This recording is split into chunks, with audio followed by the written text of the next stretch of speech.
What's the significance of the expected address to the nation by Senegalese President Macky Sall?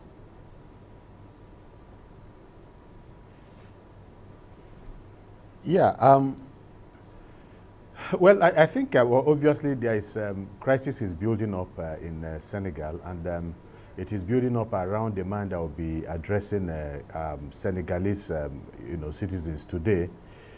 So if there's anybody that's in a position to diffuse the tension, or increase the tension, it is the president of Senegal. Like I said, everything that is going on, the crisis, the anxiety, is all about him and his ambition going forward. So it is absolutely significant, and I want to believe that most Senegalese would listen keenly to what he is saying. So the outcome, the conclusion of this address, whether he's going to try to insist that the Constitution allows him a third term and technically a second term based on the constitutional revision, will determine whether the crisis would be exacerbated or whether there will be a diffusion of the crisis in Senegal. So it is absolutely significant, and it could go either way. Is he pushing, thinking of himself first, or is he thinking of the politics of of Senegal and how his address would affect the entire country? So that would depend, on what happens after the speech that he's going to give. Achike, seeing what is unfolding in Senegal at the moment, is the country, from your opinion, likely to descend into a constitutional political crisis? And what needs to be done to avert that?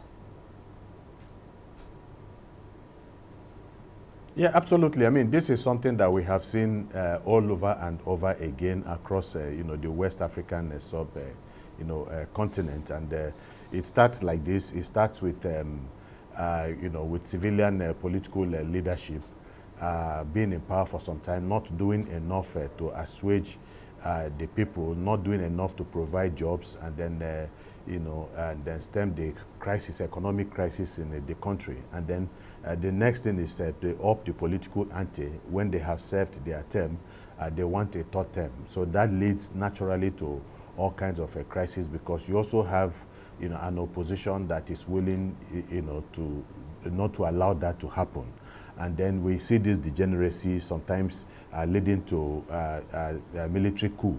If we've seen it across the continent, so we have examples. And so obviously we already have a constitutional crisis. There is a problem because nobody knows what the president wants to do.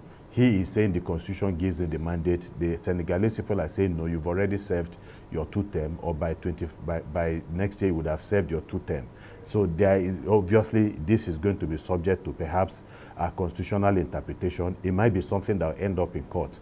If it ends up in court and everybody is willing to sheath their sword pending the determination of the judgment of the court, then perhaps that would go a very long way in ensuring that we do not have an increase in the crisis. So obviously there is crisis. We are going to see what happens with his address, and then the politicians and the opposition is watching closely. So the possibility that we are going to move from the present situation now and it is going to be exacerbated is very, very high, depending on what happens in the next few days. So what we're also seeing is the opposition leader, Ousmane Sonko, seeming to be gaining a lot of support from the Senegalese.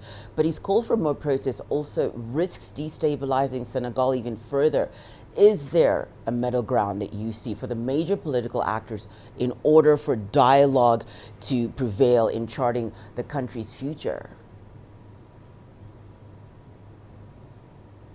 Well, I think we might not be talking so much about a middle ground unless the crisis becomes full-blown. When the crisis becomes full-blown, and then of course, other issues are going to come into the mix. Other actors are also going to begin to play a part. And then you now begin to talk about middle ground. I think if there's going to be any middle ground, I think we should be talking about getting the right thing to be done. And I think that has to do with the president of Senegal. In fact, it's even strange really, because in 2012, don't forget that the president had a lifespan of the presidency had a lifespan of about 7 years. He was the one that was advocating for it to be cut down from 7 years to 5 years. So And then for that kind of person, you got the impression that he was trying to be a true Democrat. So for the same person now to be, after having done 2 terms, seeking for a 3rd term, it's going to be, I think it's problematic. So it is dependent on him. The middle ground is just for him to say, look, Senegal will always survive, survive before me and will always survive after me. And so the fate of Senegal should not and cannot be tied to the fate of just one man. And that Senegal is bigger than myself. Senegal is bigger than all of us. And I think that should be the middle ground, if we are going to call it a middle ground. That is a decision that he can take. But it's a decision for statesmen. It's a decision for people who love their country more than they love their own personal ambition. And once that is done, his own political party can always field a candidate. It's as simple as that, but must it be him? It doesn't have to be him.